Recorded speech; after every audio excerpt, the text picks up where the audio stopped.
Sup Nerdmigos and the Jive Talking Nerd John Norgrove. We've got life here, and we're here for another Myrkvidheim vlog. Yesterday was the pay-per-view, so for WWE it was the Elimination Chamber for 2021. So let's talk about that, because it was a thing that existed. Alright, so we didn't watch the pre-show, if there even was one. To be honest, whatever. So we're just gonna kind of go through the results because it's an Elimination Chamber. We're just gonna have to go through the results and sort of talk at the same time. Yeah.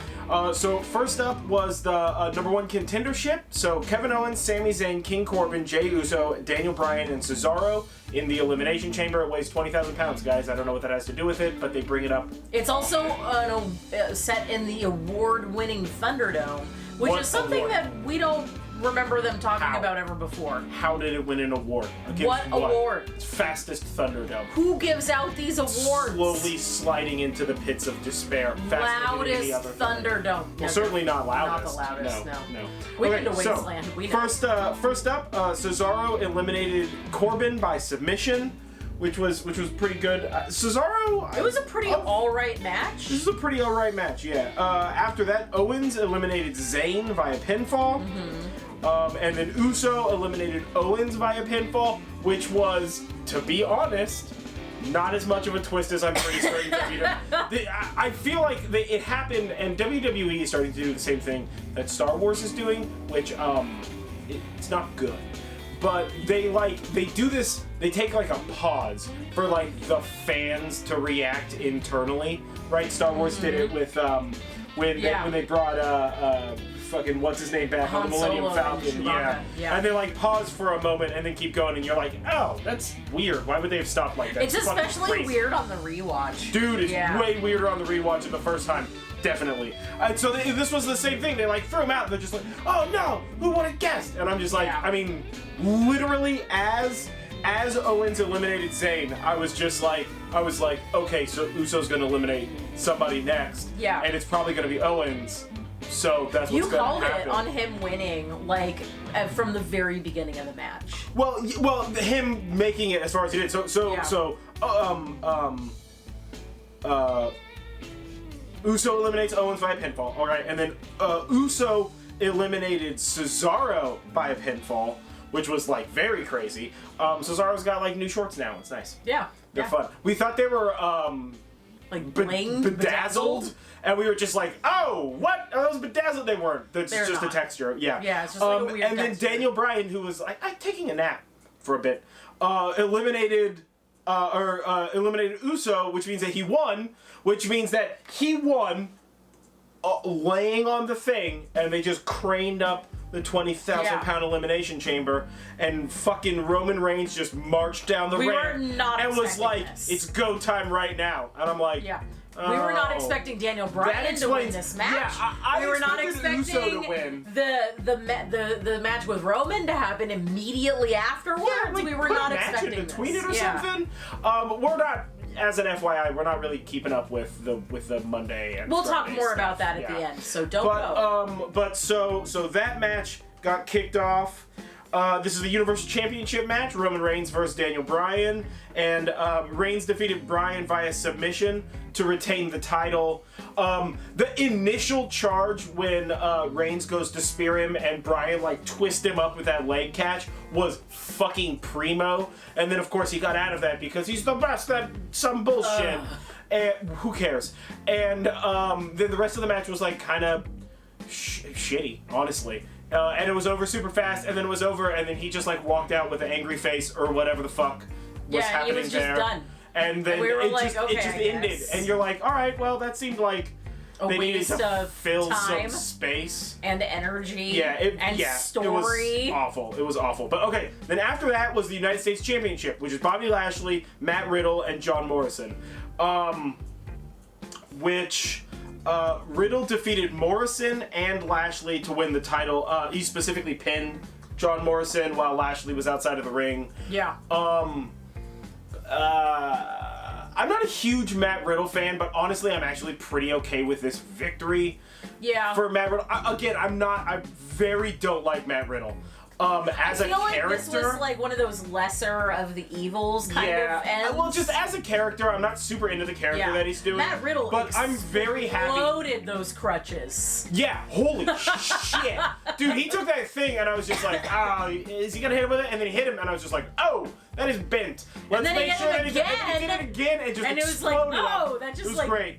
went into the TV audience. Yeah, so no, it was a cool match actually. I enjoyed the match. I think it wasn't a bad match. I think it was a good match. I'm glad that Riddle won.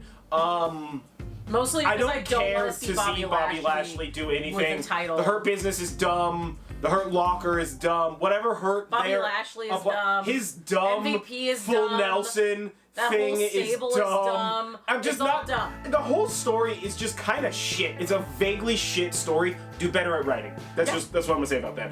So then after that was the women's tag team, which was Nia Jax, Shayna Baszler versus Bianca Belair and Sasha Banks. I thought that this was such a missed opportunity. You know what? Take out another match, make this match longer. All four of these women are like fucking powerhouses in their own right, and it felt very short, very brief, and it felt like they never gave Bianca Belair or Sasha Banks the opportunity to really show that they have potential. This really felt like a squash match, which isn't deserved. Like, at all. It was so fucking weird. I don't like it. Just not at all do I like it. It was a fantastic match. But it was like a match. Well, it was a good match, but it was like definitely a squash match. Well, it felt squashy towards the end, and it certainly deserved a lot more for those ladies. Yeah, and I mean, to squash Belair and Sasha Banks is just kind of like a slap in the face right now. I mean, Sasha Banks has been at the tippy top for a long time, and Bianca Belair has shown on many occasions that she deserves to be at the top. Yeah. And then to just be like beat by like a girl who's brutal and a girl who's like big is just kind of dumb. It also doesn't help that Nia Jax is the one that has who has been like hurting people and shit, right? So she's botchy. So we just want to bring that up. She's botchy, she hurts people, that's not good. Pay the fuck attention to your job.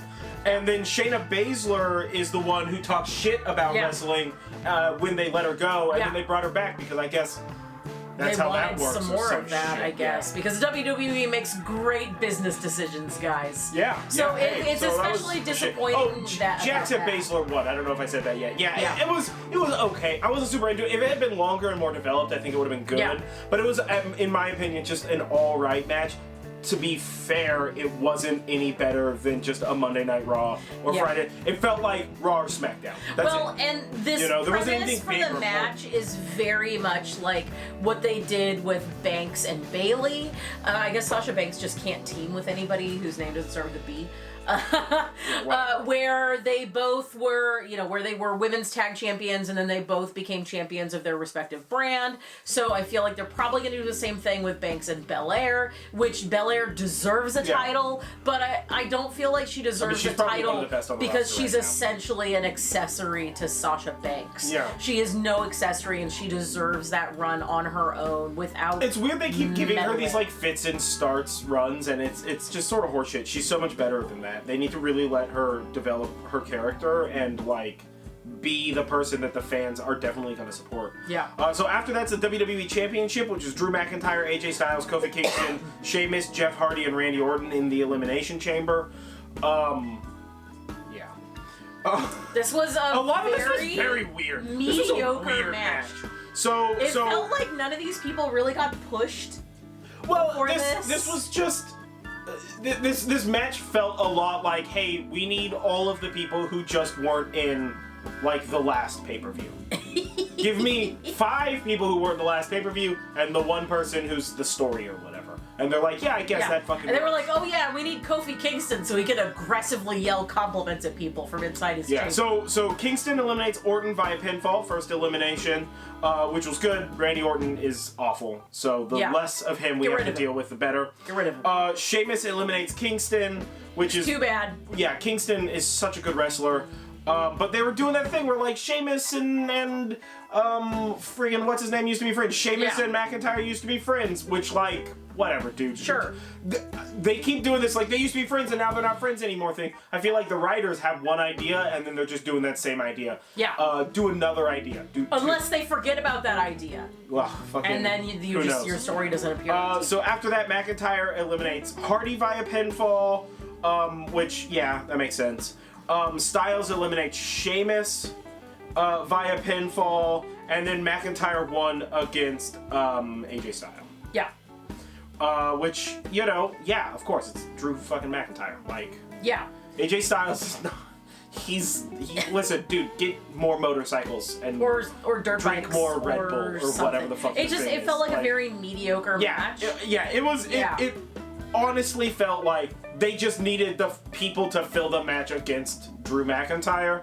And I think that, and you know, we've seen other reviews say it's purely because nobody's going to talk about this match, nobody cares about this match, it's a stupid fucking match. And it's because what after the match happened is what's talkable. And that is that The Miz cashed in his Money in the Bank for the second time. Again, he cashed it in twice. Defeated Drew McIntyre via pinfall to take the what is it? Is that the Universal? WWE Championship? WWE Championship, yeah. So, and that's the last match of the night, and then, or whatever, of the pay-per-view, and then the show ended. But this, first of all, I love The Miz. I love The Miz so much. A lot. But I honestly, don't we watch Miz and Mrs. the like fucking shitty live thing, not live, but or their TV show. TV show, yeah. household drama thing. I fucking hate all of those shows. The one with The Miz is fantastic. Yeah. But The Miz, it's bullshit that The Miz even has Money in the Bank. That was a trash way to give him it. It's bullshit that he's been able to cash it in once and they just didn't take it or whatever the fuck. And they were was just all like, about. you didn't see this. And but like we saw it. It was on a pay-per-view. Yeah, it was there. And it feels like they just needed to do something with it. So they just gave him the championship again, which is horseshit. I mean, I get that Drew McIntyre's had it for like a minute or whatever, but like there was no build-up for The Miz having it. And honestly, The Miz's spots, like, The Miz is a fantastic heel. But The Miz's spots don't really showcase any of him being a fantastic devious heel. He's just being kind of a jerk. It seems like he's phoning in a lot of his promos. His collab with John Morrison is fantastic, and I definitely want more of that. It's super great, but they're like, they both have, it's, when they're together, they're fantastic. They're fantastic in the ring, they're fantastic on the mic, they're fantastic in everything that they do as this like weird, vaguely heel-ish. They're not even like really heel-y at this point in time. Yeah. I mean, I guess when compared to setting people on fire and necromancy, like nobody's and like gouging heel-ish. out their eyes. So they're no Randy Orton, or I guess beating up like old men for fun. Randy Orton just all he can do is beat up old dudes. He's kind of shit at wrestling, so let's just beat up old guys. Yeah, but The Miz fucking it was so dumb, dude. Yeah. And when they're separate, when Morrison and Miz are separate in their own like individual career path things, right? Morrison is like he's like Silent Bob without Jay. He's just like quiet. And like he's doing the same stuff that he's always doing, but like you feel the absence of The Miz with John Morrison because of the manner in which he's executing things. And for The Miz, it feels like he doesn't have time. So it's just like this like sort of whatever the writers told me to say, I'm just gonna remember this line. Okay, take this paper out of my hand. Okay. Yeah. Action. And then he delivers it, and then he goes to the next thing. Like, it doesn't feel like he's really, like, into it. And, you know, maybe it's because of his show, maybe it's because of this other thing. Honestly, maybe it's just because they're writing him super poorly, and he just doesn't get a say. Like, I wouldn't even put it past him. But it was a bit of a letdown. Oh, you know what we also forgot halfway through? After, Oh, the 24/7 title shot spot with Bad Bunny? Yes, Bad Bunny had a 24/7 title shot. I don't care about any of that. I don't know who he is. I don't know what music he produces. It doesn't matter. They are just trying to sell merch, and they took it away from arguably the greatest 24/7 title champion and potentially the greatest wrestler of all fucking time. R-Truth. R-Truth is the fucking actual best human. I love R-Truth to death. But no, when after shoot, where is it? After Reigns beat Bryan, Edge just like cut Reigns in half with a spear. Yeah. And it was definitely Reigns selling it, and this was like one of these greatest moments of Reigns' acting. He hits the ground and he's clutching his stomach and he's like stomping his feet like he's throwing a tantrum. It hurt so fucking bad. Yeah. Like he looked like he was fucking hurt. Yeah. It was good. Like it clearly wasn't. Yeah. But like it looked so much like he got fucked up. And then Edge just like said some shit and then mean mugged backwards all the way out of the ring. Yeah. So WrestleMania is going to be a spear versus spear match. Whatever. And potentially The Miz versus Drew McIntyre to get his baby back. Or something. At this point in time, you never know. Yeah. I mean, as an aside from this pay-per-view. Yeah. But also not really an aside from this pay-per-view. Because of. Because of, in spite of, in addition to, coincidentally, time-wise, like, if WrestleMania isn't good, we're just gonna not get the WWE Network anymore. Yeah, we're gonna redirect that money to AEW to watch their things. Because it's like, you know, and honestly, let us, if you're a wrestling fan and you watch wrestling, like, let us know below what you think about all this. But for us, WWE just feels like shit. It doesn't feel like anybody's super, like, passionate right now. It feels like the locker room is in an unhealthy place, to be completely honest with you. Their content is stale. The content is super And the writers are super fickle. They'll write a big storyline and they'll push it hard and then they completely forget about it and brush it under the rug. They're treating their people just disrespectfully. They're so the shit that Vince and concerned all of them are about doing. giving title shots and pushes to people who have been wrestling for like 20 years now, that they're letting the good guys go away. Basically, any storyline that I, as a wrestling fan, fall in love with, they are just like crumpling it up and throwing it out. Yeah. And I'm very tired of it. And this is coming from someone who is not a fair weather WWE fan. I started watching in 1999 and I have been religiously watching WWE and its associated pay-per-views since then. I have never taken a break from watching WWE, and I am so fed up with their content that I just don't really want to watch their pay-per-views anymore. Or their weekly shows. Yeah, dude, I would much Friday rather after work, it was like we were watching our like YouTube videos and like doing stuff that we normally do, and it came time to watch wrestling, and we're just gonna fucking put on a movie. Fuck it. We just put on we had way more fun watching a movie and having dinner than watching wrestling, which is fucking nuts because we really enjoy watching wrestling. But it's something that I feel like we weren't aware of until AEW. And then we're seeing like what AEW's doing, and you're just like, holy shit, I didn't know it could be this good. I mean, you know, I forgot it. Wrestling it's mostly I forgot. Great. Yeah, it's like I forgot how good it could be. And you know, this pay-per-view is a solid example of it just being like kind of boring. It was like a boring pay-per-view. Yeah. Like, I wasn't super into it. It was didn't capture basically me. another Raw. The last few pay-per-views, with the exception of Royal Rumble, their matches have really just been like a large Raw or SmackDown. It feels like they're no longer trying like they were. They're not even doing those like weird cinematic matches, which I may not have been a fan of all of the cinematic matches, but it was fun. It's a fun way to do stuff. Tell me a dumb story, you shitty writers. Tell me a dumb story. All those cinematic matches are like the trashiest Sci-Fi Channel, like if the Sci-Fi Channel had to make a wrestling match, you know, like from the like, what is that, like late 90s, early 2000s when they were just pumping out garbage movies, right? That's what it's like. You're just like, that's how any of this shit works. Fucking fine, whatever. I mean, now I feel like in the beginning, the decision between watching WWE and versus AEW was you versus the guy she tells you not to worry about. And at that time, AEW was the you, and the guy she tells you not to worry about is WWE, right? But it's definitely flipped, and you is WWE, and the guy that she's telling you not to worry about is AEW, and he is looking fine. Yeah, dude, he glowed up in 2020, and let me tell you what, you put on a little bit of weight, dog. Yeah, like yeah, you gotta work on that shit, homie. you gotta sage some of your shit. Yeah, and you know what? I feel like I would be more okay with what WWE's doing if it wasn't for the like locker room stuff that we're hearing. Yeah, and the locker room stuff that we're hearing, and all the stuff about and what they're like doing the way they're treating with some their of their talent, yeah, and how the they're stars. independent contractors, all the business that went down with Zelina Vega, all of the people that they pushed and then are not using, and then they Drop obviously only storylines. push people when their contract is about ready to Firing be up, people in a for baby no to please don't go reason. moments. Yeah.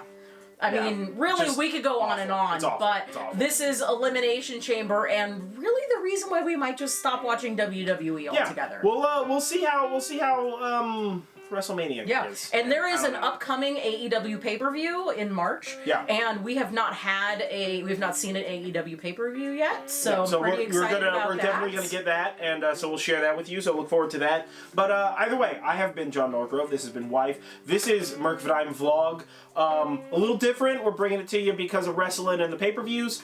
But and because our depth of feelings. yeah. This is really, it's mostly because we wanted to just rant about wrestling. But yeah, don't forget to like this video, comment below, share, subscribe, do all that kind of stuff. Ring the bell, yeah. We have a Patreon. Follow us on Patreon. Patronize us on Patreon, whatever the action word for that is. Pat us on Patreon.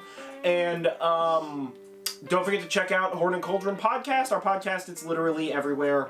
Man, it's taken so much time, but it's literally fucking everywhere. We are loving it. So yeah, it's even on SoundCloud now. I got that figured out. Boy, was that a difficult one. But yeah, so listen to our podcast, interact with us that way, follow us on social media, and do all that kind of stuff. And we'll catch you guys on the flip side. Yeah. Yeah. Yeah.